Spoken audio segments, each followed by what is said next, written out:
Sirds sarunas ir atbalsta centra tilts un Latvijas Kristīgās alianses bāriņiem organizēts sarunu cikls par ģimeni, bērnu un attiecībām. Sarunas no sirds un par būtisko.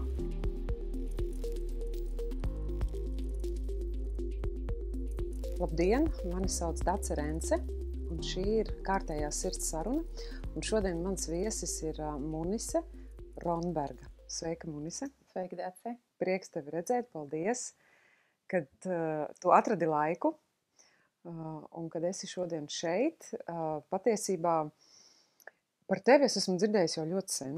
Mēs ar tevi tā garām ejot esam daudzās, man liekas, vietās un pasākumos satikušās, bet uz tādu sarunu nekad. Un tāpēc esmu ļoti priecīga par šo iespēju. Paldies tev! Nu, par ko? Es domāju, kā tevi pieteikt, un pirmais, ar ko tu man asociējies, tātad šobrīd tas ir Tabitas sirds. Tā ir organizācija, kas ir viena arī no Latvijas Kristīgās alianses bāriņiem iniciatīvas, un jūs darat brīnišķīgu darbu. Es varbūt vēlētos, lai tu sāc pastāstīt par šo organizāciju, par darbu, ko jūs darat, un pēc tam jau par visu pārējo. Labi, jā. Nu, Tabitas sirds ir kristīga labdarības organizācija. Savu darbu bāzē dara Liepājā Grobiņā, Liepājas rajonā Grobiņā. Un faktiski visu laiku jau bija arī tas reģions, kuru aptvēra Grobiņas puse, Kurzeme, nu, visa Liepājas puse. Kristīna Vidziniece un Mārtiņš Vidzinieki ir sirds un dibinātāji šajā organizācijā, bet turklāt stāv vēl ļoti daudz brīnišķīgi eņģeļi, kas dienā nodrošina, lai šī organizācija varētu strādāt. Un tad no pašiem pirmsākumiem varētu teikt, ka arī es tur esmu bijusi tāda līdz pastāvētāja un mišķiņu roku turēju uz pulsu un atbalstīju un darīju, cik es tur varēju izbraukāt Liepāju no Rīgas. Un tā bija tā lielākā tāda, nevar pateikt, sāpe, ka tik kolosāls darbs, bet tas ir tik tālu no manis un tā gribētos kaut ko darīt, bet īsti nav, un tikai tā sajūta, jā, bet ko tad un kā. Ar Kristīnu daudz runājam par to, kā tad mēs un ko varētu. Viņa teica, būs ok, Dievs pašķirs ceļu, tu redzēsi, viss sakārtosies īstajā laikā. Un patiešām tā arī bija. Ja man jāsaka tas mirklis, kad es tā uzsāku to Rīgas darbu, es neatceros, jo tā ideja bija jau, man liekas, ka kopš tā laika, kad es bērnamā gāju kalpot kā brīvprātīgā, ka tad jau es redzēju šo te vajadzību, ka ir ģimenes, kas šos bērniņus uzņem, un ka kaut kā pietrūks tieši tāds atbalsts tām ģimenēm, kas uzņem bērniņus. Un tad loģiski es kaut kādā šajā ceļā kļuvu par viesģimeni, un arī es sapratu, ko tas nozīmē uzņemt bērniņu ģimenē. Kaut gan svešs jau tas man nav bijis. Es pat esmu uzaugusi tādā dalītajā ģimenē, ja var teikt. Mēs bijām 5 vecākiem dzimuši bērni un 5 bija pieņemti bērni. Tā kā zinu no bērnības, ko nozīmē būt auģa ģimenē. Es domāju, ka tas tāds normāls ceļš tālāk ir saprast, ka tas ir ārkārtīgi svarīgs, vajadzīgs un vērtīgs darbs palīdzēt bērniem, kuriem dažādu iemeslu dēļ nav iespēja augt savā ģimenē, uzaugt tādā aizbildņu ģimenē vai viesģimenē vai auģa ģimenē. Varam saukt kā gribam, bet ģimenē. Tas atslēgas vārds ir ģimene. Un tad arī, protams, laika gaitā es sapratu to, ka kaut kas būtu jādara. Bet ko tieši? Un es runāju ar Kristīnu, kā mēs to varētu izdarīt? Mūsu lielā sāpe telpas. Jo telpas ir tas pamats, uz ko tad var būvēt. Tātad, ja nav šī pamata, nevaram būvēt. Ar tādu domu es kādu gadu nodzīvoju, bet tāpat jau jūtu, jā, tur es zinu vienu auģu ģimeni. Kaut kā sarunāja, Kristīna, es paņemšu tur drēbītes, viņiem aizsūtīšu, jā, protams, daram tā, 2, 3, un kaut kā tās ģimenes sāka nākt pašas, telpas nav, jā. Un tad es sapratu, ka nē, patiesībā jau laikam telpas nav atslēgas vārds ir sirds. Ja tev tas ir iekšā un tu to vēlēs, tad Dievs var to kārtot arī bez telpām. Mēs aizvien esam bez telpām, mums bija tāds pagaidu telpas Luterāņu diakonijas centrā, kur mums šomēnes, diemžēl, ir jāizvācās. Un mēs atkal paliekam sākuma punktā. Tā kā, jā, bet atgriežoties par to sākumu, kā tad tas nokļuva? Nezinu, kurā brīdī tas sākās, bet tas sākās sirdī noteikti, praktiski. Man šķiet, ka pēc bāreņu svētdienām, kad tās uzrunas jau sāka parādīties, tad arī Inese Deksna bija tā viena, kas tādā, jā, es īstenībā atceros. Kad iesāk parādīties tās ģimenes, es teicu, es vien to nedarīšu. Ja man nebūs kāds, ar ko darīt, es nedarīšu. Un tad kaut kā bija tāds foršs laiks. Man maziņai es biju pavisam bebis, un Ines ar savām maudžu meitiņām bija mājās, un mēs sākām kafijot kopā un tējot un runāties. Un es teicu, zinu, ko, Ines, ja tu nāktu ar mani, es tad varētu, bet viena es to ne. Tāds labi. Un tad tā kā bija jau sākuma tā komanda, nu tad tā darīšana. Lēnām sākām apzināties ģimenes, kurām būtu tā vajadzība. Man tāds ilgstošs kontakts jau ir ar biedrību tuvu. Es caur viņiem esmu sniegusi jau 11 gadus. Tagad viņiem ir šī pārtiks palīdzība, ko viņi saņem no vācu organizācijām, un es esmu bijusi kā šis starpnieks, kas izdala viņu tālāk. Un to es pārsvarā darīju tieši uz Liepājas puses visiem tiem rajoniem, kur cilvēkiem grūtāk iet baznīcas, svētdienas skolas, arī vienkārši cilvēkiem, kuriem tā palīdzība bija vajadzīga. Un tad no viņiem jau es varēju dabūt pārtiku, kas jau ir, apģērbs, apavi un pārējais ir no mūsu bāzes grobiņā. Nu, tā kā ir resursi, ir kam vajag, nu ko darīt, jāsavad kopā. Un tad, protams, tas grūtais variants bija, kā to realizēt praksē. Telpas nav, ja? Tu atceries to. Jā.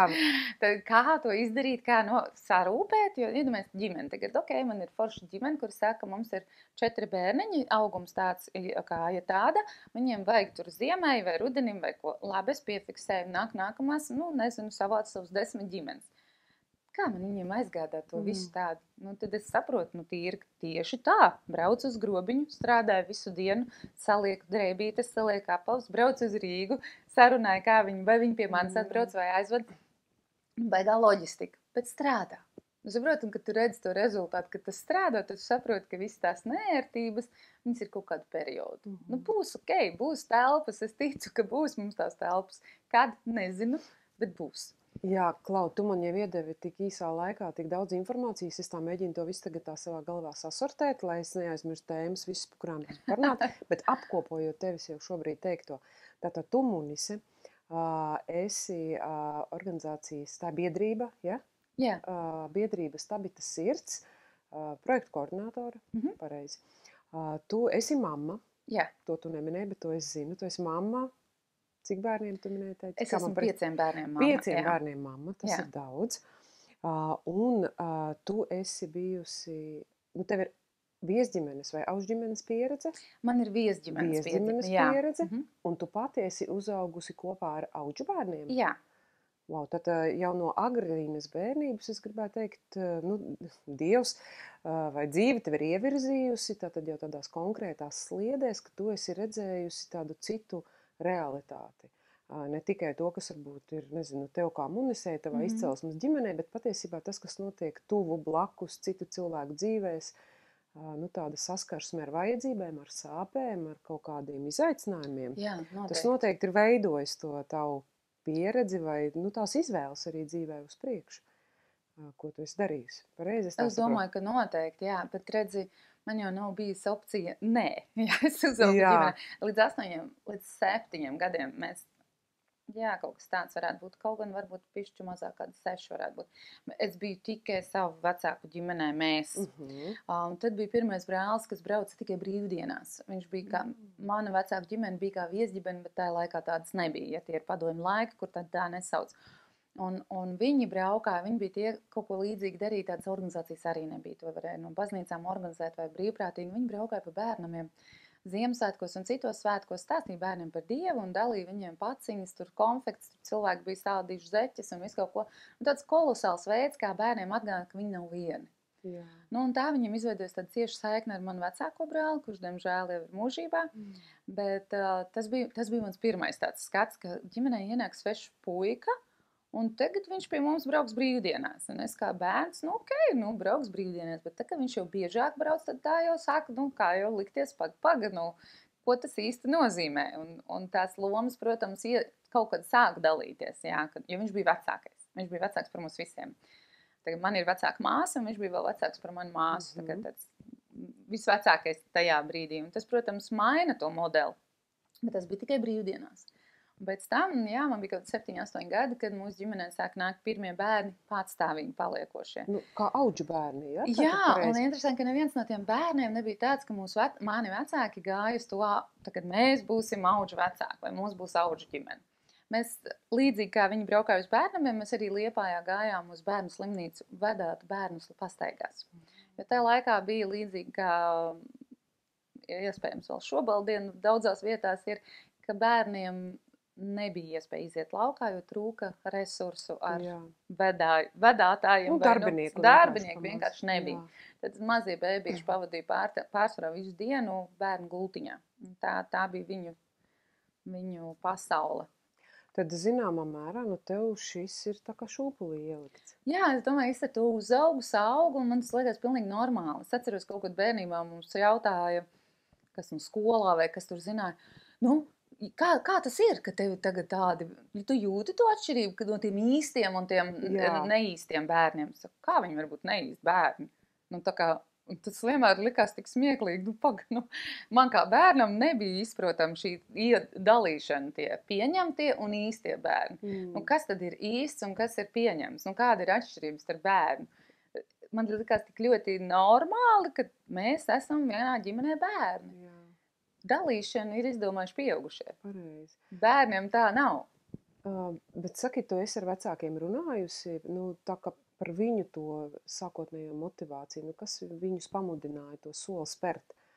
Interesanti, nu, kur tas tā kā, nu, no kurienes tas nāk, kur tā sēkla iekrīt un dīkst kādā? Jā, manai mammai jautāt, viņa teikt, ka viens brālīts un māsiņa pārīts ir manis dēļ, tad, kad es esmu bijusi tā iniciatora. Protams, ka es neko tādu neatceros, bet viņa teica, ka es esmu tik ļoti un tik intensīvi spiedus viņiem uz jūtām, ka viņiem nesot bijis variants. Ja mēs viņus vedam katru dienu staigāt. Brālīts maziņš, 3 gadi, māsiņa gadu veca. Māsiņa māk tikai pasaukt brāļa vārdu. Brālis jau normāli runā un viss. Un brālis katru reizi ieraugot manu mammu, sauc māma, māma. Un kā mēs viņus vedam apakaļ, un viņš raudot saka, kad mēs viesim mājās. Un es esmu mammai teikusi, tas ir atstāsts, ja? Kā tu vari būt tik nežēlīga, kā tu viņus var neņemt mājās. Nu, ka tāds 7, 8 gadīgs bērns spiež uz jūtām, un es domāju, ka tur ilgi nevar vecāki izturēt. Bet tas tāds diezgan klasisks tāds kadrs, es gribētu teikt no filmas, jā, ka tu esi institūcijā, un tas bērniņš, nu, viņiem tiešām katrs gandrīz vai ienākošais ir tas potenciālā mamma vai tētis, tās vēlmes tā pieķeršanās notiek ļoti ātri. Jā, tik liela un vajadzība arī, protams, kad reti jau kurš tam var stāvēt pretī. Zin kā, tieši tā, un tas nav kaut kas izdomāts vecāki, ka būtu nepieciešama. Tas ir Dieva ielikts lietu kārtība, Dieva ielikta lietu kārtība, ka bērnam ir vajadzīga mamma un tētis. Un tikko tas tiek cilvēcīgi izkropļot šis modelis, tad tā ir trauma pilnīgi visiem. Un es nedomāju, ka kāds tā iestādē strādājušos bija ļoti laimīgs redzot, kā tie bērni tur bēdājās katru dienu un ka viņiem tur es nezinu, kādam dzelzbetonam ir jābūt, lai nejustu to. Nu, diez vai pasaulē ir kāds tik nežēlīgs, lai viņš bez emocijām varētu ieiet un iziet no tādām iestādēm. Varbūt, ka ir. Nu, pilnīgi bez empātijas. Jo bērnam iekšā ir šī vajadzība pēc aprūpētāja.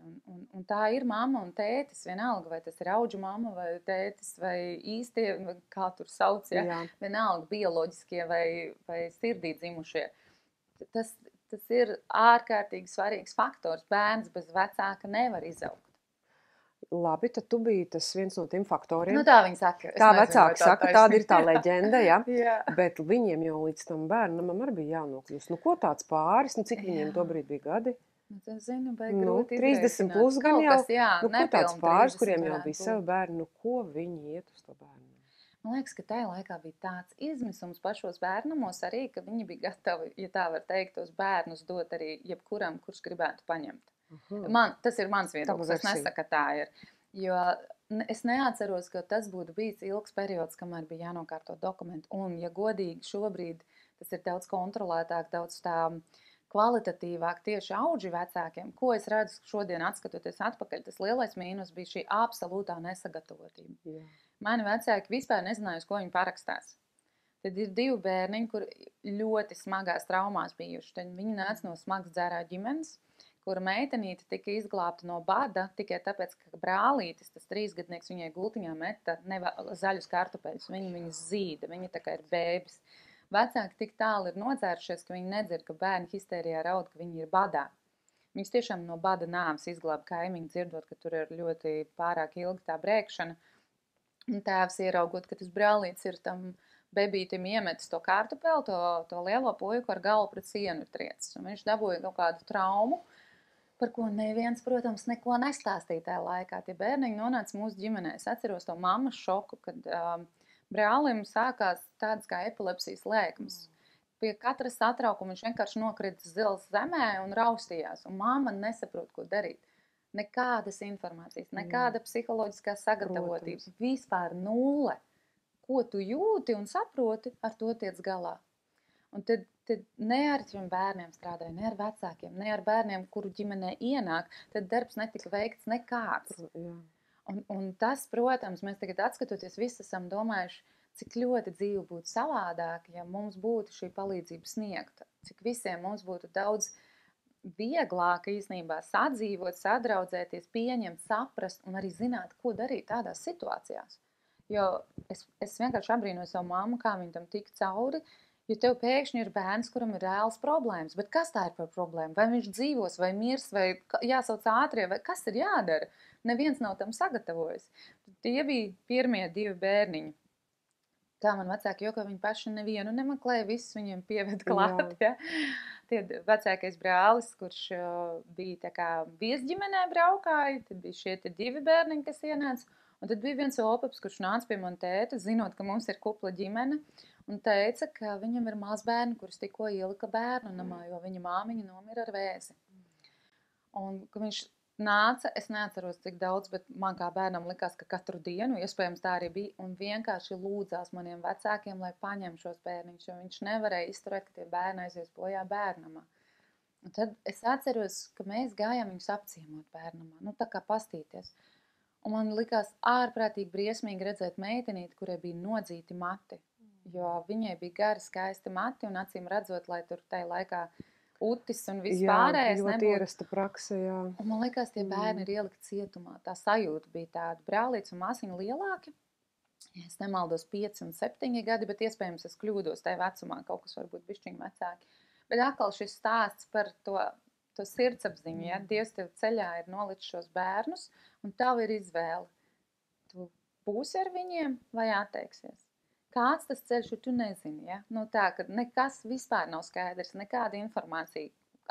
Protams, pēc tam atklājas, ka šiem bērniem bija ārprātīgi vajadzīga psiholoģiskā palīdzība, jo viņi bija klāt, kad viņa māmiņa nomira. Un tēvs viņiem nav, tēvs ir dzērājs bijis, un viņi to visu pieredzējuši. Pirmkārt, mammas nāve, un otrkārt ir dienas vai cik tur dienu laikā pēkšņi ir bērnams. Man liekas, ka dienas laikā. Trauma uz traumas, un neviens ar to nestrādā. Un tad tā māsiņa, es atceros, viņai bija tik smagi tās sākumus. Viņai, kad matiņa atauga, viņas plūca nervzē, viņa savos 5 gados pirkstiņu zīda vēl. Un kad likās, tagad es atskatos un pilnīgi raudāt gribās par to, kā tik ļoti... Jā, tagad emocijas. Bet kā tevi vecāki, labi, tu saki, nebija pieejams atbalsts, zināšanas vai kā, bet kas bija tā atbalsta sistēma viņiem apkārt? Kas nekāda. Draudzē, es nezinu, radinieki, kā cilvēki to brīdi to uztvēra, kā jūs tam izgājāt cauri? Uztvēra ļoti cauri? Dažādi, ja bija cilvēki, kas teica, jā, tā ir ļoti labi, tā ir ļoti kristīgi tā darīt, un ar to arī tas beidzās, un bija cilvēki, kas teica, ārprāts, kā jūs tā varat, jums jau pašiem daudz bērnu un vēl paņemat, ļoti dažādi viedokļi bija. Man ir prieks, ka man nevienu brīdi nelikās, ka es esmu cietēji, jo daudz arī teica, tev tad tur vispār nav vecāku uzmanību, un tu tur esi nabadzīta, novārtā atstāt. Es tā neizjūtu to. Tāda bija mūsu bērnība. Mums nebija jautājums. Citādāku nezinu. Jā, nebija citādāks stāsts. Mēs uzaugam ar cilvēkiem apkārt sev un ar bērniem apkārt. Un milzīgs prieks par vecākiem, kas cīnījās, kas gāja, kas meklēja, darīja, un tādi, celmlauži ritīgie bija tajā jomā. Tas nebija viegli. Tas tiešām nebija viegli, bet tas ir kolosāli, ko viņi izdarīja. Un tad patinam filmu uz priekšu nedaudz, nezinu, cik tur pār 11 gadu gan jau. un tu kļūsti par viesģimeni kaut kādā brīdī. Un tu atkal ej pašā virzienā, varbūt tā dzīve visu laiku, nu tas ceļš ir bijis paralēli tātad bērniem un visai šī sistēmai vai kā. Un tu arī spēr to soli un domā, nē, es arī darīšu un uzņemšu, ja. Nu, tā kā tā pieredze nav bijusi tāda traumējoša, vai nē, es gribu dzīvot tikai sev un citādāk, tu saprati, ka tev arī ir Jā, man šķiet, ka jāpalīdz. tā ir ļoti laba pieredze, ko būtu forši katram iegūt. Nu, ka tu pieredzi, ko tas īstenībā nozīmē, ka tas nav nekas, es nezinu, tā kā bacilis, kas tev tagad kaut ko atņem dzīvē vai apgrūtina. Vispār nē. Bet jā, tā ir milzu atbildība. Nu, tas ir viennozīmīgi. Labi, pieņemsim, ka es neko nezinu no šīs tēmas, man nav savas pieredzes. Kāpēc man vajag tādu pieredzi? Nu, redz, man bija savādāk, ja man šī pieredze bija tik iedota, Jā. un es sapratu, ka šie bērni bērnamā ir, pat tad, kad es, nezinu, man bija 11 gadi, man liekas, kad es pirmo reizi sapratu, ka es gribu braukt uz Liepājas bērnam tajā laikā un bērniem stāstīt par Dievu. Kaut vai tik daudz, ka es varu svētdienā viņam svētdienas skolu vadīt. Es neatceros, kāds tas brīnums notika, jo es biju skolniece, es atradu vēl vienu savu draudzeni, man vienmēr vajag kādu kompanjonu. Jā, kur teica, jā, tā vai ejam. Un es aizbraucu pie vadības. Es viņu, cik man bija kādi 15, 16, varbūt mazāk pat mazāk. Un teicu, es gribētu nākt te un svētdienās bērniem novadīt svētdienas skolu. Teicu, jā, ļoti labi, nāciet. Un tas bija tieši tik vienkārši. Es to pēc tam atgriezīšos pie tās tēmas, ka tu teici, kāpēc to vajadzētu. Un tad es pirmo reizi, tad arī vēl tā sistēma nebija sakārtot, ka ir tādas vietas ģimenes un vienkārši varēja cilvēki nākt un pavadīt laiku ar bērniem, ko es arī izmantoju. Un šajā svētdienas skolu laikā mums bija 2 grupiņas, mazie bērni un lielie. Un es kaut kā tiem mazajiem vairāk, jo es rītīgi jūtu, cik ļoti viņi grib to mīlestību. Un tas ir līdzīgi kā paēst, un viņi ir visu laiku badā. Un kaut vai es viņiem iedod bišķiņu, bet tas arī palīdz viņiem. Tas nekur nepazūd, nevienu brīdi. Un tad bija tur viena meitenīte, Jūlija, es atceros. Man viņa ļoti mīļa bija, jo viņa ārkārtīgi man pieķērās. Un tad fantastiska meitenīte, gaišiem matiņiem, zilām actiņām, nu tad ļoti mīļa. Un es nezinu, kā tas izdevās, bet es sarunāju, ka viņi var pie manis braukt uz mājām brīvdienās. Labi. Nav viesģimenes, tas nav laiks vēl viesģimenē. Un man atļāva, es parakstīju kaut kādus dokumentus, nu, tur vecāku, protams, piekrišanu un viss pārējais, bet es esmu nepilngadīgs vēl bērns. Es gribēju prasīt, cik tev ir gadi, tie 15? Jā. Bet, protams, un man vecāki atbrauc līdzi, nu, tā kā nav tā, ka bērnam iedots bērns, nav tur bezatbildība, bet tas bija tāds ārkārtīgi mīļš uzticības variants tajā laikā. Un šī meitnīte atbrauc pie manis par nakti, un es tik priecīgi esmu tā jūsmoju par to iespēju viņai iedot vairāk. Ko vairāk? Uzmanību. Un es kā pusaudzis saprotu, ka šī uzmanība ir tas vērtīgākais, ko mēs varam iedot. Laiks, sarunas, rotaļas. Man nekas nepieder, es nepelnu, man nav naudas, man nekā nav, bet man ir laiks, man ir sarunas, man ir iespēja paspēlēties ar to bērniņu, viņam neko vairāk nevajag. Nu, protams, vajag ēst un dzert, jā, bet nu tā. Par to vecāku. Jā. Tagad šī meitenīte ir pie manis, un pirmā vakarā es viņu lieku vannā, es uztaisu ar burbuļiem un visu foršu, un es novelku viņai krekliņu, un es vienkārši panikā stāvu un nezinu, ko iesākt, jo viņai viss vēders ir rētās, nenormālās rētās. Un es nomiernos, saprotu, ka es nevaru celt paniku, es viņu samīļoju un pasaucu mammu, un mamma sāk raudāt, un viņa jau saprot, kas tur ir. Es tā ļoti mierīgi viņu nomazgāju, un pēc tam es prasīju bērnumā, kas ar viņu ir noticis. Viņa saka, viņas māte dzērumā viņu sagriez ar nazi, bet viņa bija no vienas vietas sagriezta. Nu tā, kad, zinu, to skatu, man liekas, es nekad neaizmirsīšu. Man liekas, ko cilvēks var nodarīt bērnam, tas ir neiedomājami. Vienalga pie apziņas, neapziņas, vienalga kādā veidā, bet tas ir nežēlīgāk nekā jebko, ko var iztēloties. Es nezinu, kas... Ja to var izdarīt bērnam, ko mēs brīnamies par kāru pasaulē, ja? Nu, tas liekas kaut kāda nežēlība, kas nāk ārā. Jaunums, kas... Un, zini, un tajā laikā man pat nebija tā, ka es drausmīgi dusmotos uz viņas mammu. Es vienīgais, ko es domāju, kas ar viņu ir tik šausmīgi noticis ar to mammu, ka viņa spēja kaut ko tādu nodarīt savam bērnam. Un tad tā doma bija, pēc tam es uzzināju, ka tā mamma pati nāk no bērnam. Ka tas ārprātīgi lielais izmisums, tas tukšums, tā nepiepildītā, tā ilga pēc mammas, tēta un tā trauma, kas ir tik milzīga, viņa tā sačakarē cilvēku. Un es nezinu, protams, kādā ģimenē ir uzaudzis Krievijas tur prezidents, jā, bet iespējams, ka arī viņam ir kaut kāda, es viņu neataisnoju vispār, bet ka, nu, tas iedod to izpratni, ka tas ļaunums jau nerodās no zila gaisa. Vai kā mēs sakam, mācības vadot no tukša trauka, tu Jā. nevari otram iedot. Jā, Tev ir caurums. Un man tajā vidē esot, es pilnīgi intuitīvi sapratu, ka tas tukšums rada tukšumu, un tas turpinās, un tas ļaunums rada ļaunumu. Un vienīgais, kā to var izbrēkt, ir ar mīlestību. Ar to, ka tu saki, re, kur ir, ņem, es te esmu, ņem. Tu esi piedzīvojis, ka tas palīdz, ka tas veic izmaiņas, vai tomēr tur tas trauciņš tomēr nekad nav piepildāms, un tu vari tikai lietu. Daudziem ir tas viedoklis, ka var lietu un nekad. Jā. Es esmu tas, kas saka, ne mazākais piliens, ko tu ielēji, neaiziet zudībā. Pilnīgi jebkura lieta, un es esmu runājis ar saviem brāļiem, māsām un citiem, kurus es zinu, kas ir pieņemti ģimenēs, nav neviens, kas nenovērtē to. Jā, viņi varbūt to nepasaka vecākiem, jā, varbūt viņi nepiepilda vecāku cerības, jā, varbūt viņi nav tādi, kā ir gaidīts un neizdara to, kas ir gaidīts, pilnīgi noteikti. Bet kas būtu ar viņiem, ja viņiem nebūtu šī mazā piliena vai lielā piliena, vienalga puskrūze vai krūze, kas tiek ieliets? Bet kas būtu? Man tur ir šis Jūlijas stāsts. Tur ir šie dzērāji vecāki, kas tos bērnus triec pret sienu, ka viņi met kartupeļus gultā. Tas ir tas ļaunums, kurš ir līdzās. Un tas jautājums ir, vai mēs tam ļaunumam ļaujam augt augumā, vai mēs tomēr samazinam. Jā, mēs nevaram izmainīt pasauli, bet mēs varam izmainīt vienu bērnu dzīvi. Kas ar Jūliju notika? Es nezinu, man nesniedz informāciju. Es zinu, ka viņi tālāk tika kaut kur vai auģu ģimenē vai adoptēti. Es to tālāk nezinu. Cik zinu, ka vienu dienu viņi vairāk nebija bērnamā. Jau tad bija konfidenciālā informācija, un es neuzzināju neko tālāk. Labi, tobrīd tev bija 15, patinam vēl filmu uz priekšu. Jā, vēlāk, protams, tur ir mana dzīve, kur es tur kārtoju visu, un manu ģimeni un bērni. Un vienā brīdī ir atkal šis te, es nevaru vienkārši zinot, ka līdzās ir šie bērni, nevaru es vienkārši tāpat dzīvot savu dzīvi tālāk.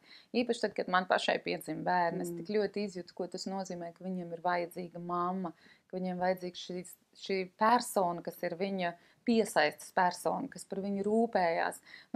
Ļoti stulbs gan mamma kā piesaistas persona, bet tā tas ir. Tā tīri tehniski, ja mēs ņemam un nesaucam mamma tētis, tad tā ir viena persona, kas par viņu rūpējās. Jo tas mazais bērniņš spēja pieķerties sākumā tikai vienam, pēc tam diviem, jā. Un viss, tā ir viņa pasaule. Jā, pēc tam viņš saprot vēl tur vecmāmiņu, vectētiņš un vēl kādu foršu cilvēku, bet tie konkrētie, tie, kas dod viņam šo miera sajūtu, šo mīlestības sajūtu, vajadzības sajūtu un vispār to apziņu, es esmu kaut kas šajā pasaulē, nevis niecība un nekas, ka manī ir vērtība, to sniedz šie divi cilvēki, un tie ir pieaugušie.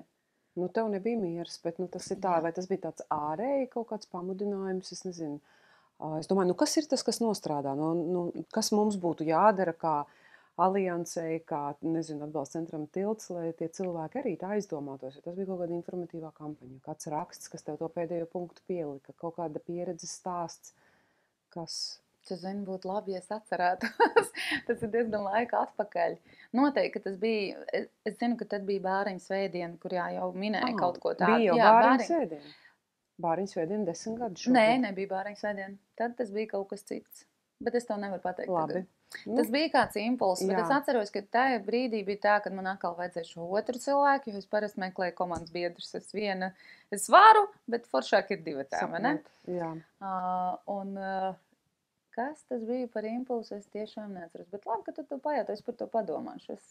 Strateģiski, kas ir jādara, lai tādas potenciālās munises atmodinātu? Jā, bet kas notika ar mani? Es atceros, ka tajā laikā es vienkārši sāku jautāt, kas tad ir bērnamos, vai bērnamos tiek pastāstīts bērniem par Dievu, kaut vai tik elementāru svētdienas skolu, vai vispār notiek. Man teica, jā, ar ko es runāju? Varbūt, ka ar Edgaru Māžu es runāju, bet es tiešām neatceros, kas bija tas. Tātad Edgars tobrīd bija tavas draudzes mācītājs? Jā.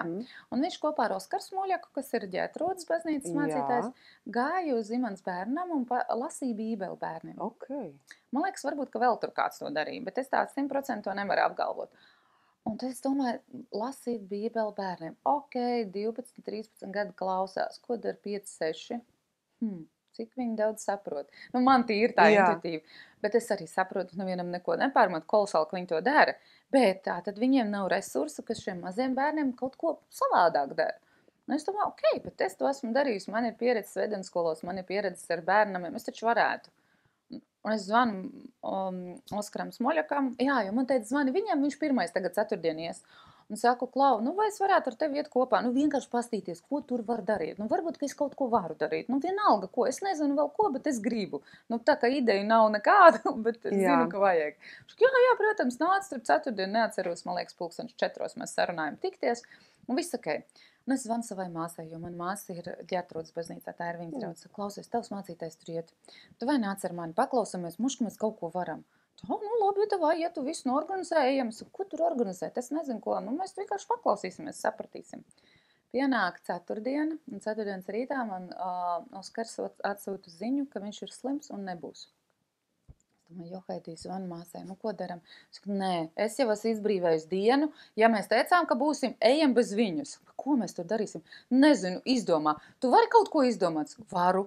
Bet ko nezinu, un tā kā no rīta tāda doma, nu ko tad, un klinkš tā, nu, tu zini, kā Dievs strādā, ja? Jā. Tieši tik vienkārši klinkš. Radošās darbnīcas. Jā. Tas taču vienmēr strādājas, bērniem kapitāli patīk rokdarbi. Es saku, māsai, vai radošās darbnīcas? Jā, davai. A, tu vari saorganizēt tā? Nu, teoretiski varu. Līmes pistols man ir, kaut kādas materiālus varētu nopirkt, bet tagad problēma ir tā, kā paspēt.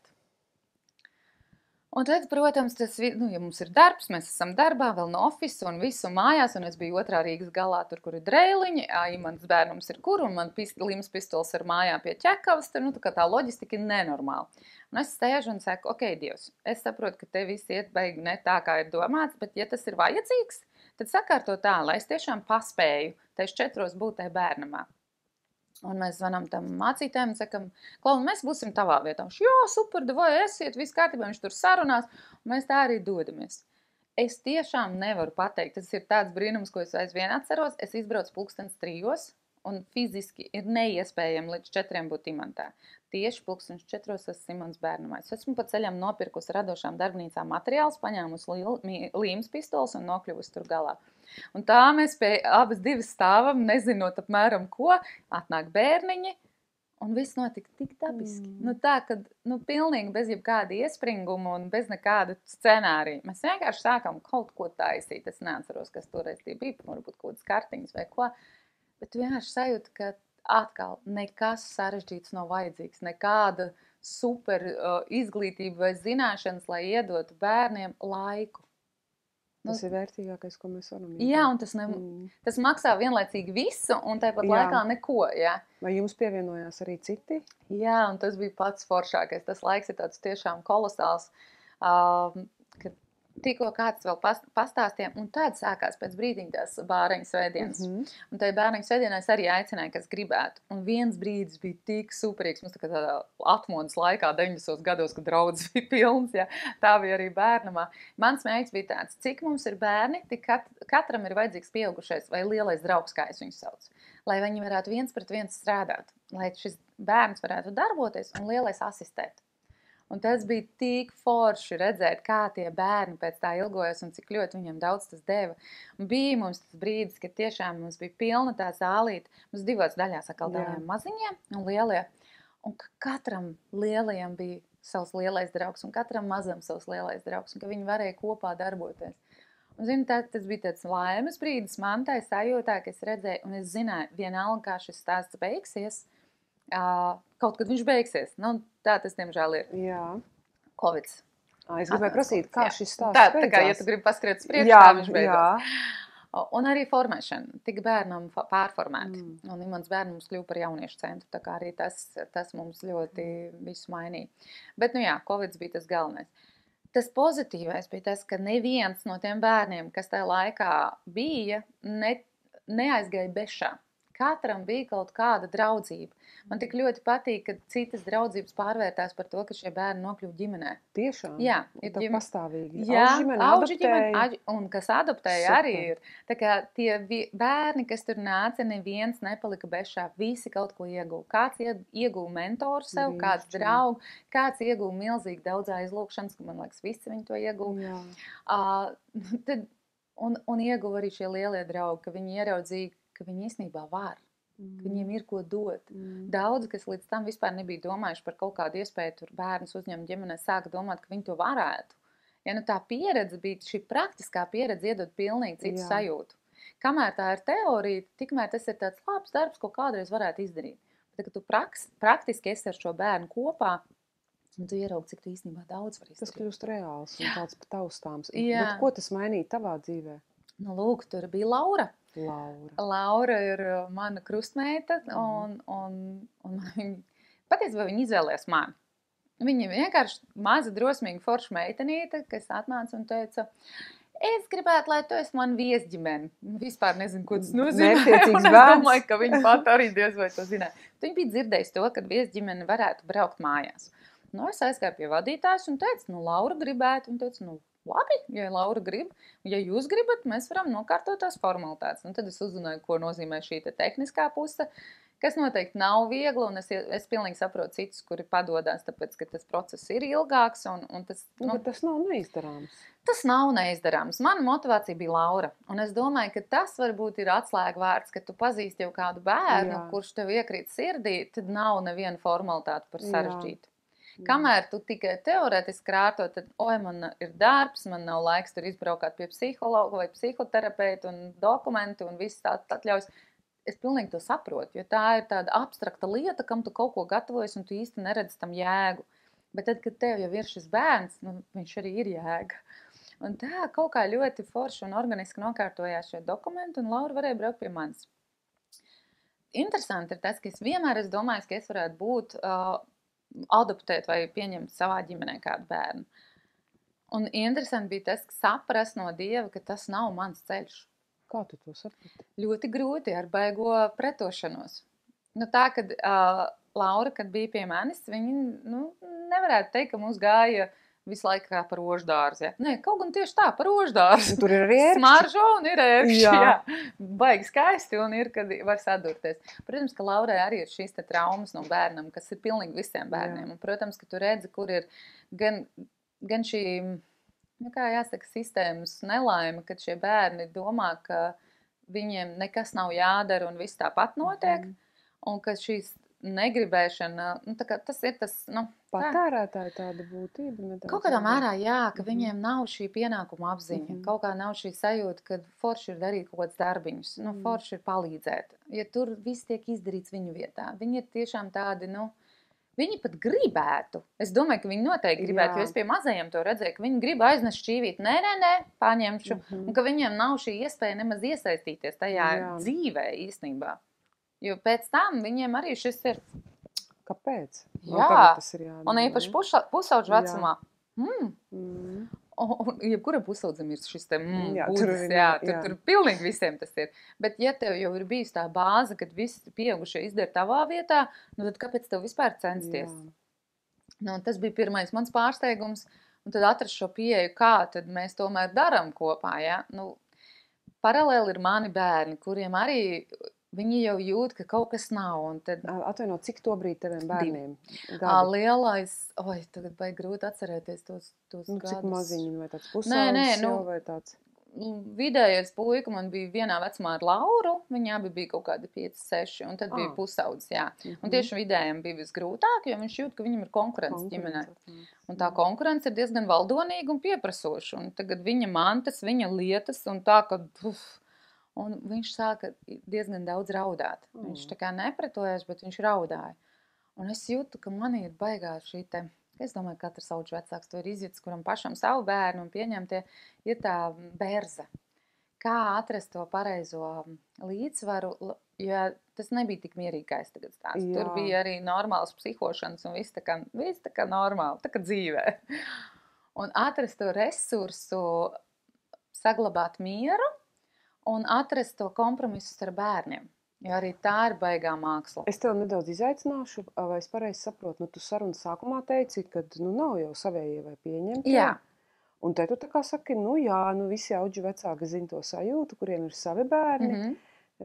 Tad, kā tad īsti ir? Tu ļoti pareizi saki. Man kā bērnam nebija atšķirības. Jā. Tā kā es kā bērns neizjūtu šo pieņemtie vai ko.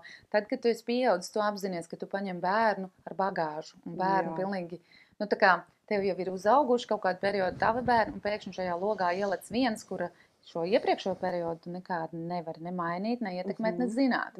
Tad tev tā ir milzīgi pašam izaicinājums saprast, atklāt, ieraudzīt, atrast pieeju. Un loģiski, ka tajā sākuma periodā kaut kādā mērā tavi bērni mazliet kaut kā tiek tomēr. Viņi ir, viņi ir tuvāki. Jā. Pirmkārt, tuvāk, un otrkārt, tu vairāk laiku velti tam bērniņam, kas ienāk ģimenē. Viņš prasa vairāk. Tāpēc, ka viņš prasa vairāk. Tu pareizi atbildi. Un tas ir tāds arī baigais izaicinājums, kur brīdī es sapratu, ka tieši tajā dzīves periodā es nevarētu būt auģu vecāks, jo man puisītim pašam autismu spektrs, līdz ar to tur ir pilnīgi cits stāsts, tā ir atkal cita uzmanība, un tā bija diezgan liela spriedze.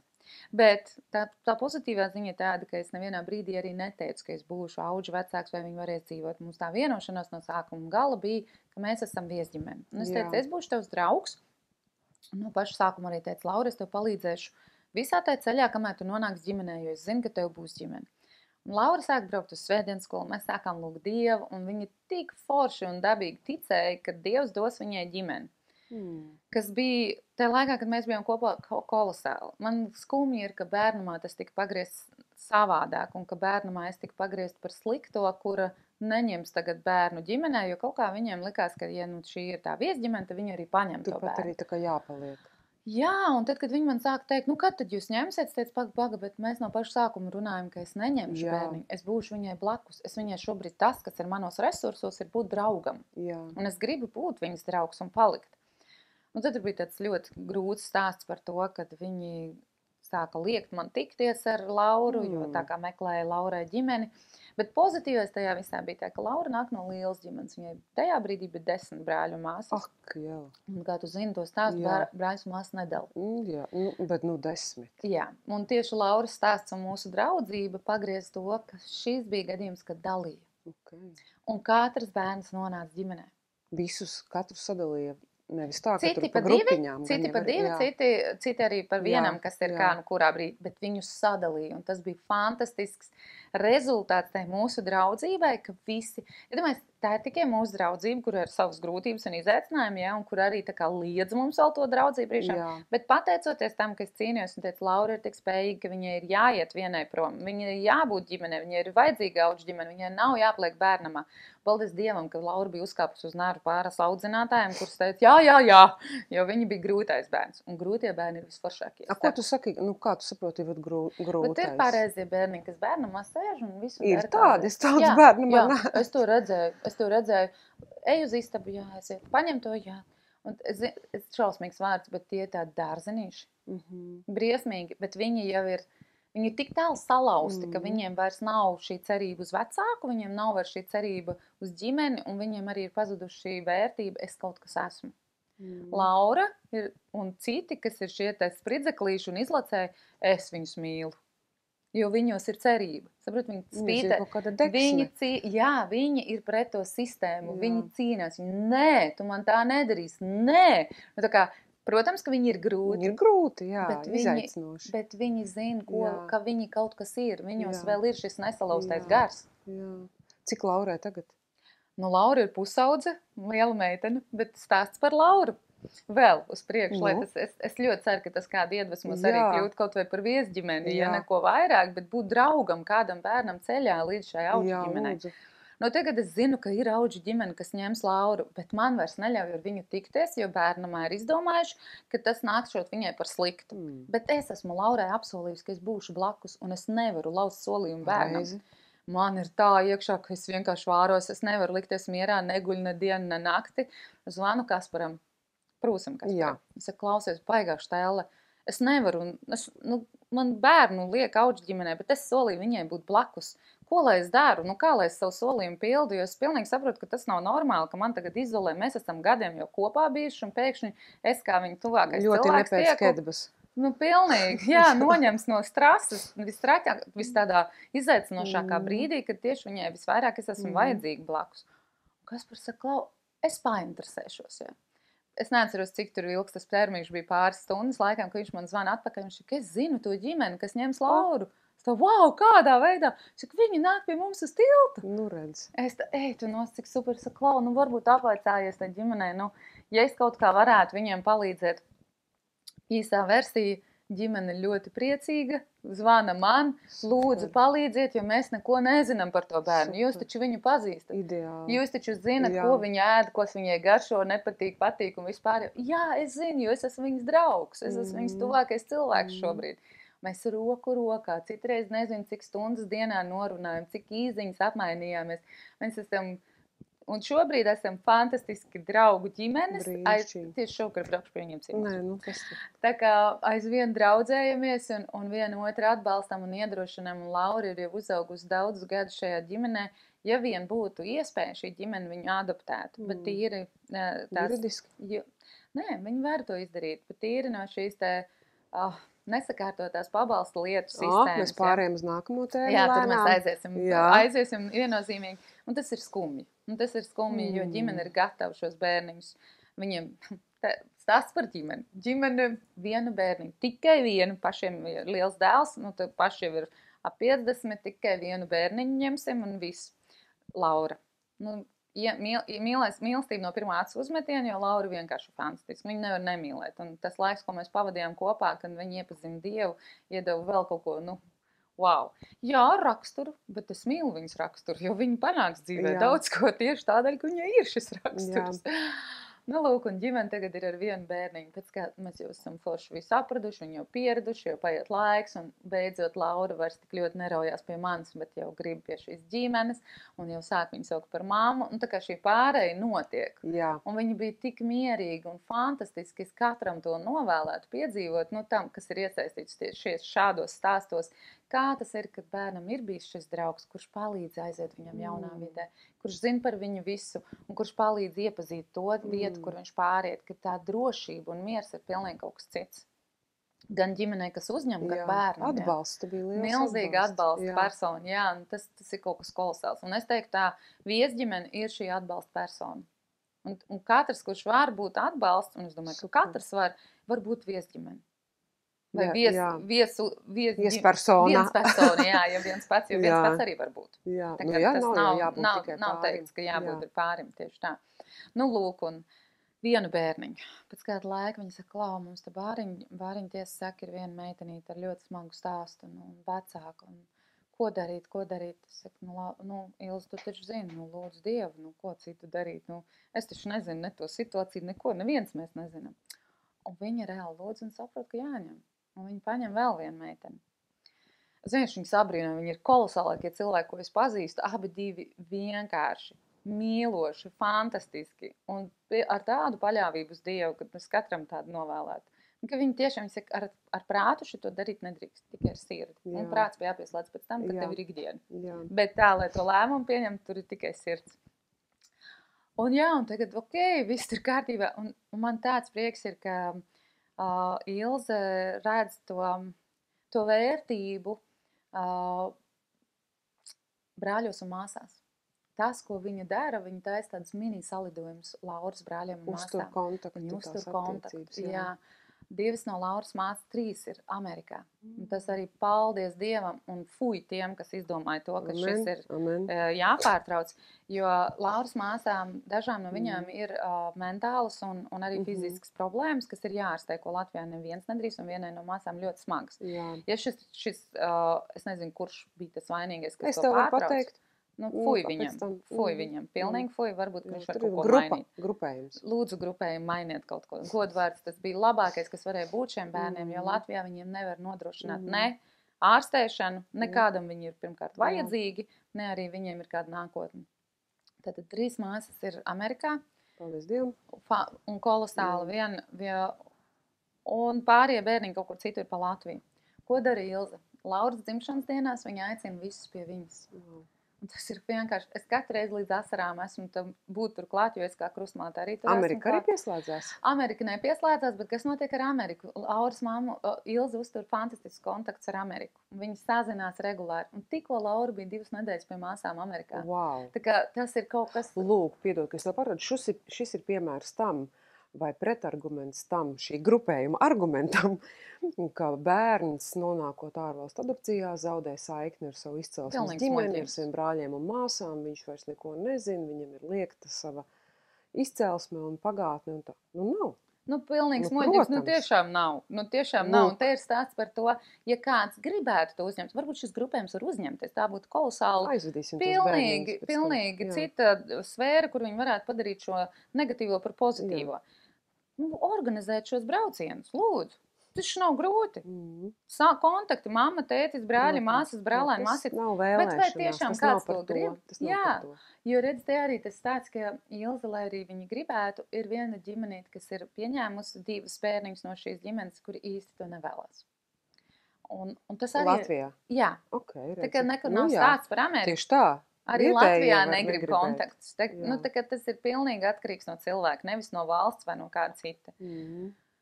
Bet jā, tas foršais ir, ka viņi satiekās, un es viņus redzu, un mazie bērniņi, kas tur bija bebīši, kad es ar viņiem kopā tur biju, viņi ir izauguši lieli, viņi muzicē, spēlē ģitāras, tur vispār, vienkārši liekas kolosāli.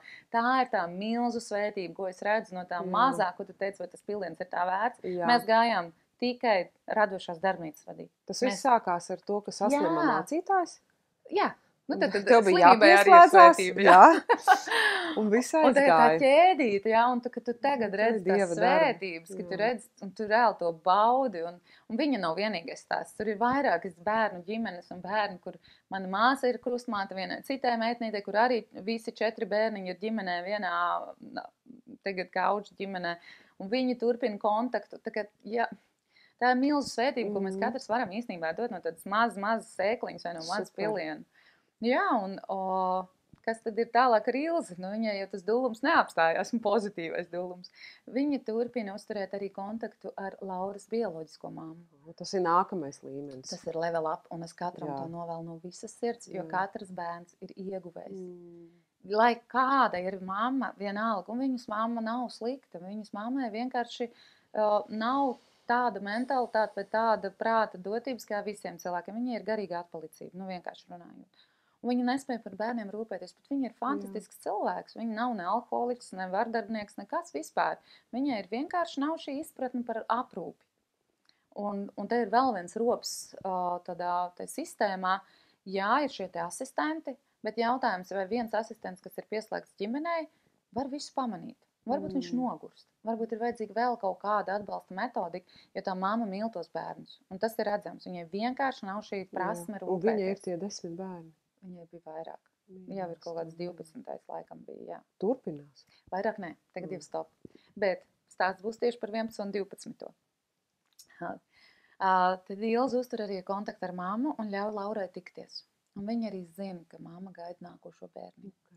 Bet viņa viņu nenosoda.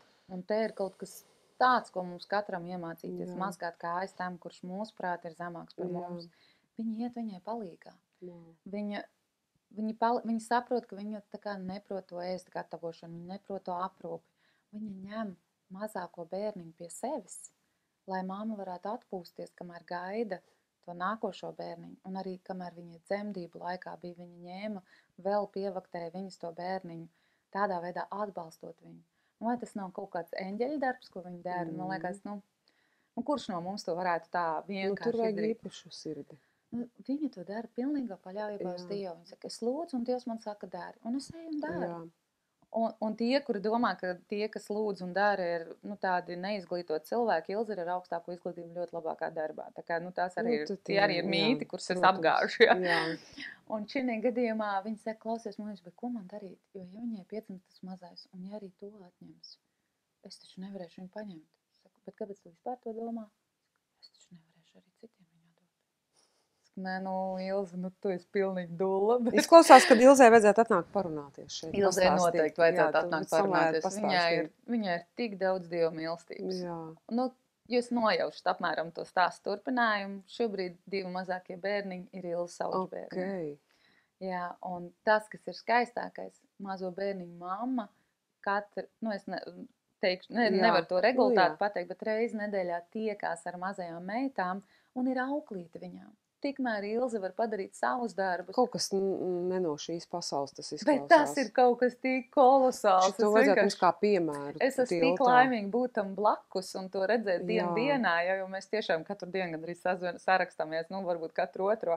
Bet mēs esam kopā un es redzu to, cik viņa organiski, cik tas ir dabīgi. Mazās viņu sauc par mammu, Juri par tēti, tā, kad Man liekas, nu, kas var, nu, vienkārši Nu, stāvi bet un tu vari priecājies. pateikt, Monisa, ko tu pateiktu tādai auģu ģimenei vai, nezinu, cilvēkam, kurš baidās no bioloģiskās ģimenes, nezinu, nav gatavs, nezinu, protams, vai mēs jau to nevaram uzspiest, bet varbūt tev ir kaut kāds iedrošinājuma vārds vai kaut kāda atziņa par to, kāpēc to vispār vajadzētu darīt. Tas ir taču tik mesī, latviski kāds ir vārds? Tik neforši, es nezinu, nērti, netīri, tas neskan labi, bet tā, kam vispār to vajag? Atstāsim to pagātnē, aizmugurē un viss, Tas pirmais man šķiet ir tas, ko es ļoti redzu Ilzē, kad nav šī privāta īpašnieciskuma. Okay. Tie nepieder man bērni, jo bieži ģimenes paņemot bērni, tie ir mani. Un tagad nogriežam visu, kas bija, jo tie tagad ir mani. Jā, es piekrītu, ka ir situācijas, kur ir vardarbīga vide un kur ir tiešām jāsargā šie bērni. Un tas ir cits stāsts. Bet runāsim par to variantu, ka tāda vardarbība nav, kad ir normāli vecāki, tikai viņiem dzīves situācija ir tik smaga bijusi, ka šie bērni nav. Jā. Tad tas lielais plus ieguvums ir mierīgāki bērni. Es arī esmu redzējusi, kā ar tiem bērniem, kam nav šī kontakta ar vecākiem bioloģiskiem, cik viņi ir stresaini, cik viņi ir traumēti, cik viņi ir uzvilkti, viņiem visiem ir UDS un vēl nezinu kāda, visi kādi sindromi varat iedomāties, jo viņos ir šī milzīgā spriedze, viņi tad ir atņemti no šiem te vecākiem, varbūt viņiem ir kādi jauni vecāki, bet šī saikne ir pārauta, tā ir amputācija, groziet, kā gribi, tā ir amputācija, emocionāla amputācija. Šis man jāatcerās termiņš, šito vajag pierakstīt, emocionālā amputācija. Jo tā ir bijusi ļoti, tā ir primārā piesaiste, un tā ir pat ģenētiska piesaiste, kur tur nekādi nevar to mainīt vai ietekmēt. Tā ir visspēcīgākā piesaiste, kāda cilvēkam ir šī ģenētiskā piesaiste molekulu līmenī, ja vēl tā mēs gribam pāriet. Un tā ir pārauta. Jā, viņš var izveidot jaunu saikni, bet vienalga šis pārāvums sāp. Ja mums amputē roku, kāju, mēs varam funkcionēt, mēs varam kustēties, mēs varam arī protēzi uzlikt. Bet šī rēta vai šī trūkstošā ķermeņa daļa mums paliek, un ar to ir jādzīvo. Un tiem bērniem ir tieši tāpat, un es to izjūtu pie saviem brāļiem un māsām, ka viņiem ir šī amputācija ļoti spēcīga, jo mums nav bijusi iespēja uzturēt kontaktus. Vienkārši nav šo vecāku. Un to es esmu redzējusi arī šiem bērniem, kuriem nav šī kontakta bijuši ar mammu vai tēti, vai iepriekšējiem, kur ir normāla situācija. Es atkal nerunāju par šausmām, tur slepkavām un ģērājiem un tādiem. Nē. Runājam par vienkārši situāciju, jo situācija, kad var nokļūt vecāks tādā diezgan smagā brīdī, kad viņam tiek atņemti bērni, nemaz nav tik dramatiski, un tā ir ļoti reāli. Un patiesībā tur var notikt daži stulbi apstākļu sakritība, un tādā situācijā var nokļūt gandrīz jebkurš. Un tagad iedomājamies tie, kuriem ir bērni, ja gadās dzīvē tāda situācija, ka mēs tur esam. Kāda būtu tā sajūta, kad mums atņemt šo saikni ar bērnu? Neviens neko tādu negribētu. Un tad tas plus, ko iegūst, uzturot šo saikni, ko es redzu Ilzē, tīri praktiski, viņai ir brīvs laiks. Kurš vecāks nevēlās brīvu laiku? Es atvainojos tā. Visi bērni mums ir mīļi, visi ir forši, bet ja neizveidina galvu, tad tas būrīts brīžiem ir diezgan baisā stāvoklī. Un attiecīgi Ilze var izdarīt savus darbus tajā laikā, kamēr mamma spēlēs ar mazām. Mazām ir piesaist šī primārā, es nezinu, kāda pamata piesaist, kas ir tādā tiešām gēnu līmenī. Viņam ir mamma, kurus viņi sauc par Ilzi, un mamma šī, kas viņus auklē. Viņi tur ir izdalījuši dažādus tos nosaukumus, bet fakts, kas ir šis miers. Ir šī traumas mazināšana. Mammai brīvs laiks, jo neviena bioloģiska mamma nekādas stulbības nedarīs. Viņa neņems tur nezags vai ko. Es atkal runāju par normālām situācijām. Ja? Tad to jāizmirs. Nav tie, kas ir normāli vecāki, viņiem nav kaut kādas stulbas lietas, ka tur citi teikuši, ja paķer to bērnu, ja apzog man māju, ja tur ko. Bailes ir cilvēkiem, bet... Jā, bet tu tā izvērtēšana, tad, ja ir ļoti bail savā mājā, aizejiet, nezinu, parkā, 2 stundas iedot mammai pavākt bērnus parkā, pats aizeja, nezinu, izdzer kafiju. Uz spā aizēja, masāžu, vienalga 2 stundām man nepietiktu. 4 paņem. Jā, bet klausies, tu minēji tā konkurence, kā tu savādāk teici? Privāti īpašniecības. Tas tāds viens iemesls, vai tev vēl kaut kas nāk prātā? Kāpēc? Tad ir šīs bailes, ko tu minēji, un arī tādi stereotipi, es domāju, ka daudziem ir tādi, jo labāk ir nogriezt to iepriekšējo saikni, jo tagad es došu kaut ko labāku. Jā. Nu, piedod un atvaino, labāk par mīlestību neviens nav izdomājis. Nu, nav nekas labāks, ko mēs varam iedot. Un kas ir teicis, ka tā māma nemīl tos savus bērnus? Un vai mīlestības kādam cilvēkam var būt par Nu, daudz? tu tā ļoti nērti un radikāli runā. Es jau pilnīgi dzirdu, kā kāds varētu. Lai viņi runā. Jā. Nu, tu... Nē, labi, es jau te saprotu. Mēs to arī runājam, ka tas, ko tie bērni ir vislielākie ieguvēji. Jo mīlestību nevienam nevar iedot nav tāda krūzīte, kuru pārējām, viss man nevajag vairāk, man pa daudz jau pietiek. Un bērnam, cik viņš ir milzīgs ieguvējs, ka viņam ir tik daudz cilvēku apkārt, kas viņu mīl. Es vienkārši iztēlojos mazās meitenes, viņas izaugs, un viņas zinās, man ir mamma, kas mani mīl, man ir mamma, kas mani mīl, man ir tētis, kas mani mīl, man ir māsas, brāļi, kas mani mīl. Viņi aug fantastiskā mīlestības bagātība. Jā, dzīve ir, gribētu teikt, sūdīgi. Un draņķīgas situācijas notiek. Un viss kaut kādi šie starposmi tiek izjaukt. Bet, ja mēs tai bāzē atstājam, ja viņš ir centrā, ja bērns ir centrā un apkārt ir šī mīlestība, neviens nav zaudētais. Jā, mēs varbūt pārdzīvojam kaut kādas lietas, ko nevaram savādāk izdarīt. Bet, ja tas bērns ir tas mērķis, un mēs saprotam, ka visi, ko mēs liksim no visām pusēm iekšā, tas tikai dos to labo, un jo vairāk tas labais būs, jo lielāks ieguvējs būs tas bērns. Te ir jautājums, vai tiem cilvēkiem, kuriem ir šīs bailes, vai viņiem tas bērns ir tajā centrā? Vai varbūt viņu ambīcijas? Ļoti nērts jautājums tu uzdod. Jā, bet tie ir jautājumi, kur ir jāuzdod. Es saprotu. Ja vai nu mana vēlme būt vecākam ir centrā, vai tas bērns ir centrā? Labi, un tagad pasaki, kur vēl tādas Ilzas atrast? Nezinu. Bet Ilza, ja domājas, Ilza nāk no vides, kur viņa nekad par ko tādu nebija domājusi. Nu, kas Ilza pamudināja? Man vajag Ilza parunāt. Es domāju, ka prasa Ilzai, bet es diezgan droši te var atbildēt Dievs. Vēl ir stāsts, protams, Ilzas no puses, ko viņa noteikti izstāstīts. Labi, mēs paaicināsim Ilzi, bet vienkārši tā mūsu lielā vajadzība. Ir vēl ģimenes, visu laiku trūkst. Bet iedodiet ģimenēm bērnus, iedodiet paspēlēties ar bērniem. Kā tu tagad to domā, kuras viņu? Ir taču aizvien bērnam. Jā. Un bērnam aizvien ir bērni. Jā. Kāpēc šiem bērniem neuzrīkot svētkus? Un paaicināt tos, kuri gribētu būt lielie draugi. Lielais draugs neprasa neko. Ne dokumentu kārtošanu, ne kaut kādas formalitātes, ne pārējo. Vienkārši atnāc paspēlējies. Tas ieguvums ir tas tev saprast, vai tu vispār vari ar bērnu komunicēt. Un bērnam jebkurā gadījumā kaut vai pusstundu tavu laiku būs ieguvums. Un tie, kas domā, kā tagad būs, es ar viņu paspēlēšos un pēc tam iešu prom, tā taču būs trauma, pilnīgas muļķības. Tie ir attaisnojumi, kāpēc nedarīt. Zini, ja tu negribēsi darīt, tu vienmēr gribi palīdzēt uzrīkot šitādu bērnu? Pilnīgi mierīgi, šito mēs tad pēc tam sarunāsim, ja?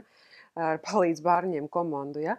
Es saprotu, jo pirms 20 gadiem mēs tieši tā sākām. Jā, un tu redzi, es pirms 11 gadiem arī tā sāku. Un mēs ar vīru tā nokļuvām līdz savai meitai, kā brīvprātīgie bērni māku, viņi mūs noskatīja. Un vai jūs gribējāt sākumā to? Nē. Reku tev tas bērns mūs noskatīja. Kā dabūt cilvēku? Es jau zinu, es domāju, tiešām vecās metodas ir jāizmanto. Nav nekas ģeniālāks. Vecā skola strādā ļoti labi. Nav nekas... Ko ģeniālāk var izdomāt? Kā satikšanos. Jā, satikšanās ir pats labākais. Saruna. Nav nekā labāka par satikšanos. Šito mēs pierakstam. Es tiešā tekstā saku.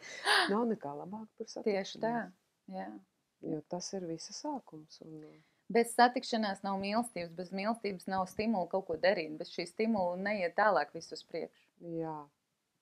Munis mums ir jāparunā vēl par auģu ģimenēm. Jā. Kontekstā ar Tabitas sirdi, to, ko jūs darat, un kas klausītājiem, skatītājiem būtu jāzina, kā viņi var jums palīdzēt, un kāpēc vispār auģu ģimenēm vajag palīdzēt. Ir taču atbalsts. Jā. Valsts garantētais un vispārējais. Jā, tu ļoti klasiski runā. Es cenšos tagad tādu balss no panorāmas. Jā, atbalsts ir taču visiem. Mums taču strādājušiem arī ir bezdarbnieku pabalsts, ne? Tikai pēc gada, kad nostrādo. Un ja tu to nezini, tad tu paliec bez bezdarbnieku pabalsta. Kā to zināt, kamēr tu neesi nostrādājis to gadu vai arī palicis bez darba? Jā. Nekā. Lūk, un līdzīgi ir ar auģu ģimenēm. Ir ļoti skaista reklāma, ko viņas saņems, ja viņas kļūs par auģu ģimenēm. Un daudz ar to rēķinās. Bet realitātē tā situācija ir... Nemaksā? Ne, maksā. Bet kur ir problēma? Zini kā, ja tu to dari no sirds, un paldies Dievam, Tabitas sirds atbalsta lokā vai mūsu to draugu lokā, ģimeņu draugu lokā, ir tikai tās ģimenes, kas to dara no sirds. Es zinu, ka ir stāsti, kur dara to naudas dēļ un viss. Šoreiz ne par to. Tāds stāsts ir ļoti maz. Un es gribētu teikt, ka drīz arī nebūs, jo tie, kas to pamana, tur arī tiek mainīts situācijas. Bet runāsim par to, kāpēc cilvēki to dara. Tad pamats ir sirds. Pamats ir satikšanās, mīlestība un tā tālāk. Jā. Un tagad, kad tu to dari no sirds un ar mīlestību, kā tu vari tam pieņemtam bērnam iedot mazāk nekā tam, kas būtu tavs? Tu vari? Nevarētu. Nu, lūk, un tu redz, ka šim bērnam ir vajadzīga terapija. Nu, tur, nezinu, masāžas, tur logopēds, vēl tas ir vieglākā variantā. Jā, baseins, fizioterapija, pērļu vannas. 85 vai pat 90% no bērnu daudz smagākā variantā ir vajadzīga dažāda medicīniskā palīdzība. Vai tu zini, cik ilgi ir jāstāv valsts rindā? Nu, faktiski es tikko to izmēģināju, man bērnam vajadzēja magnetisko resonanci, man pateica pēc gada. Okay. Tā vajag šodien. Cik maksā realitātē? Nav nejausmas. Ap 100 eiro vismaz. Ja ne vairāk, ja? Tātad, tie, kas ļoti labi zina šo pabalstu sistēmu, arī zina, cik par vienu bērnu saņem līdz 1,5 gadam, ja bērniņš tiek uzņemts ģimenē, un cik lielākam tur bišķiņi atšķirās tās naudiņas. Ja? Tad šie nav grūti izrēķināt. Tad bērnam ir vajadzīga šī medicīniskā aprūpe, kas ir gandrīz pilnīgi visiem, un es nebaidos teikt visiem, psiholoģiskā pilnīgi visiem. Un tad šīs pārējās lietas, kas ir ikdiena. Ēšana, vedāšana, skola, dārziņš, vienalga, kas tie pulciņi ir, apģērbs, apavi, un kaut vai, ja mēs pēkšņi izdomājam šī telpā uzņemt bērnu, iekārtošana. Protams. Jā, ir kaut kas, ko valsts šajā ziņā tev dod. Bet reālā situācija, ko es esmu pieredzējis, ir tāda, kad zvana ģimene un saka, man tikko zvanīja no pārimties, man piedāvā rītā paņemt bērniņu, bet man nekā nav. Ok, viņi iedos naudu, kaut kad ieskaitīs, bieži vien pēc mēneša, tad, kad bērniņš ir ievietots ģimenē, kā lai man nestāst to, ka to iedod uzreiz, neviens uzreiz neko neiedod. Tur ir jāpiet kodam periodam, birokrātija, formalitātes nokārtam, auģu ģimenē ievietojam, uzteicam tur, rīkojums tāds, rīkojums šitāds, un tad kontā ielikt to naudiņu. Aptuveni mēnesis. Ko darīt līdz tam mēnesim? Nezinu. Ok, man ir kaut kas, ko iedot ēst, ir kaut kur var ietīt savā džemperī, nu, es tādā ļoti pārspīlētā. Protams, ka šīs ģimenes visas lielākoties ir strādājušas ģimenes, bet ir arī tādas, kur ir mamma viena. Jā. Un tad viņa piekrīt uzņemt šo bērniņu, jo viņai sirds neļauj atteikt. Zvana bāriņties, un tagad zīdēnītas slimnīcā ir atteikts. Atteiksi? Un uz tavu sirdsapziņu tas paliek spēsi? Nu, protams, ka nē. Un tas, kas tev ir tajā rīdīt resursos, tas ir. Un tad ir šī tabita sirds palīdzība, kas ir tik ļoti vitāla, kur super kolosāli cilvēki no visas Latvijas iesaistās. Viņiem paliek pāri ratiņi no bēbīšu vai gultiņu vai vienalga kaut kādas lietas, pusauģa apģērbs vai apavi, vienalga kas. Varbūt pat nepaliek pāri, bet viņa sirdī jūt, es ritīgi gribu palīdzēt. Un viņa aizbrauc un nopērk to, kas vajadzīgs. Un mēs varam uzreiz iedot tai ģimenei. Tas nevienu brīdi nenozīmē, ka šī ģimene ir kaut kāda nabagi, lūdzēji vai kādi, kas netiek paši galā. Tas nozīmē, ka mēs viņiem dodam zināt, jūs neesat vieni. Mēs ar jums kopā daram šo darbu. Cik tā ir forša sajūta. Jā, jūs esat, tas, ko jūs darat, ir fantastiski. Tā pleca sajūta, kas arī tev bija vajadzīga. Tieši tas ir tas, ko es tev gribēju teikt. Es neko nevarēju izdarīt bez kāda blakus. Vai šīm ģimenēm ir viegli izdarīt bez kāda blakus? Var, protams, ka var, jebkurš var, bet nav viegli. Un daudz foršāk ir tas, ka es jūtu, ka man ir atbalsts. Ir tāpēc sirds, kurai atkal ir savi draugi un cilvēki, kas saka, jūs neesat vieni. Ka vis katram ziedotājiem saka, tas ziedojums, ko tu dod, nav manta, tas ir teikums, tu neesi viens. Es esmu ar tevi, es daru ar tevi to darbu kopā. Un tas, ko tu dari, es to nevaru izdarīt, bet es varu izdarīt šādi. Nu, kāda ir kritērija, lai kāda ģimenēm pieteiktos tabitas sirds palīdzībai? Auģu ģimene. Atbalstīt. Vienalga, kā, tu domā, kā... tie ir varbūt arī aizbildnis, kuram tie ir jebkura uzņemošā ģimene. Uzņemošā ģimene, bet viņi savu ienākumu jums jāuzrāda. Mēs neko vispār. Jo es tā domāju, tu tagad runāji, man tagad zvanīja, Dace ir zīdēnīts, rīt. Tieši tā, tu man piezvanīji, klau, man tev nav gultiņu. Man nav mājās, un pat arī ko vienalga. Man ir ne tikai gultiņi, man ir ratiņi. Varbūt tev arī ratiņi noder. Jā, vanniņi. Es iedošu tev līdz vanniņu. Ideāli. Tas ir tas atbalsts, un tas ir tas, ko es katram šim ziedotājiem saku. Jūs katru reizi pasakiet cilvēkiem, vienalga vai naudiņu noziedojot, vai kādas lietas uzdāvinot. Jūs darat svarīgu darbu, turpinat to darīt. Mums Latvijai to vajag. Mums vajag kolosāls vecāks, kas uzaudzina kolosāls bērnus. Un mēs nevaram, es varbūt nevaru būt nekad auģu ģimeni vai adaptēties. Es pārnestā nozīmē, kāds nevar būt. Bet es varu atbalstīt tos, kas to dara. Un tas nozīmē, ka es vienmēr dzīvošu ar to domu, ka mēs kopā uzaudzinājam, 5, 10 vai kaut vai vienu bērnu. Bet kas ir tie brīnišķīgie cilvēki, kas jums palīdz? Es viņus saucu par eņģeļiem. Bet kur jūs tos eņģeļus atrodat? Viņi atnāk. Viņa Dievs viņus atsūta. Zin kā, tiešām Dievs viņus atsūta, jo tikko bija tāds stāsts, kaut kur es biju arī, es ik pa laikam Facebookā ielieku rakstu, kā mums iet. Un bija kaut kāds pasenāks raksts, kur kādu ģimeni bija izstāstījis to savu stāstu, jo arī ģimenes kautrējās šo stāstu stāstīt. Daudziem bail, vai viņi kaut kā nenosodīs, vai kaut kā nepārpratīs. Šie stāsti ir tā atslēga. Es saku, tā ir atslēga, lai mēs uzzinātu, kā jums iet. Jo pretējā gadījumā ir šis mīts, viņiem viss ir kārtībā, viņiem neko nevajag, viņiem viss ir labi. Bet, kad viņi izstāsta to realitāti, tad tu saproti to smagumu, kas bieži vien ir jānes mīlestības vārdā. Viņi nevienu brīdi nav gatavi atteikties no tiem bērniem. Jā. Viņi ir gatavi visu kaut ko mainīt, bet tikai neupurēt kaut kādu šo lēmumu. Un tas ir tik ļoti cienījami, tas ir tik ļoti augstu vērtējumi. Nu jā, un tur tie stāsti ir tik dažādi. Nu, piemēram, tagad es tikko arī Facebookā ieliku to rakstiņu. Viena sieviete man zvana un saka, Klau, man vienkārši sirdī ir tā, ka es gribētu uzdāvināt, tagad tā skola nāk, mēs te ar vīru aprunājamies, mums 3 dāvankārtas 3 ģimenēm pa 100 eiro, lai viņi varētu nopirkt skolai. Ok, es sēžu un domāju, Dievs, tagad tava kārta, kuri? Un tur vispār pat nebija ilgi jādomā par ting. Es uzreiz zināju 3 ģimenes, kurām tas ir ļoti vajadzīgs. Un vienai no šīm ģimenēm es aizsūtu ziņu, es saku, Klau, ir tāda lieta, ka viens eņģelis jums noziedos 100 eiro, lai jūs varat sagatavoties skolai. Man momentāli ir atpakaļ ziņa par to, ka viņi teica, kā tas vispār ir iespējams, ka tas ir tāds Dieva brīnums, ka es sēžu mašīnā, raudu tieši šobrīd, jo man nepietiek naudas, lai sagatavotu bērnus skolai. Man trūks tas, un es nezinu, kur izraut naudu. Un es vienkārši sēžu, raudu un lūdzu Dievu, un tai mirklī pienāk ziņa no tevis. Un es vienkārši sēdu un domāju, es strādāju pie Dieva, saki. Zini, ka tā ir tāda milzīga privilēģija būt tam mazajam posmiņam starp to eņģeli. Dievs tev var lietot. Nu tādu, ka es sēdu, šitas ir kaut kas, bet šitas ir tas lādiņš, kādēļ to var darīt un kādēļ to jāatšķir. Jūs paši esat eņģeļi, tu pa citiem eņģeļiem runājat. Es teiktu, ka es esmu tāds koordinators. Eņģeļu koordinators, ok. Jo, mans darbs ir tikai savest kopā, tur, kur ir vajadzība. Es domāju, ka tur šitos mirstīgos neņem pa koordinatoriem.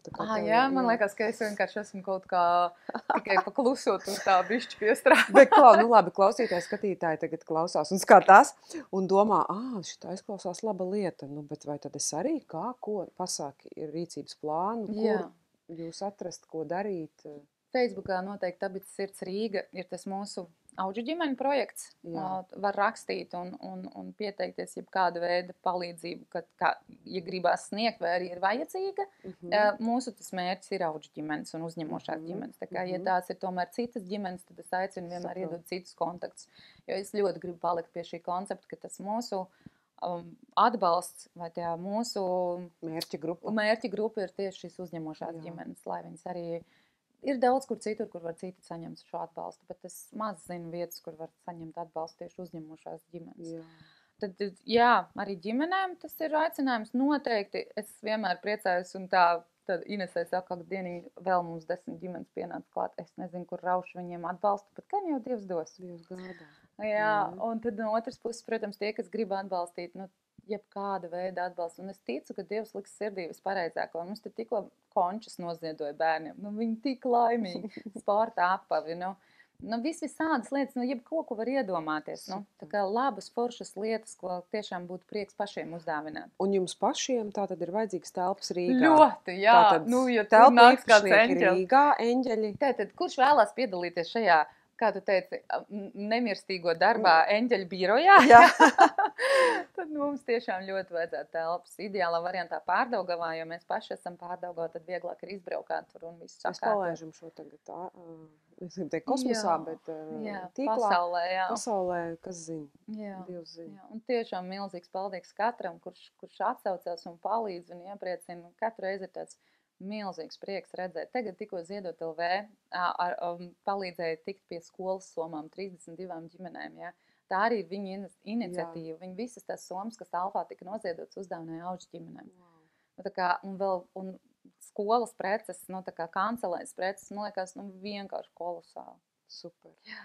Paldies par to darbu, ko jūs darat. Es nevaru nepajautāt tev tagad par tavu grāmatu, jo, man liekas, tas nebūtu godīgi un pilnīgi runājot ar tevi.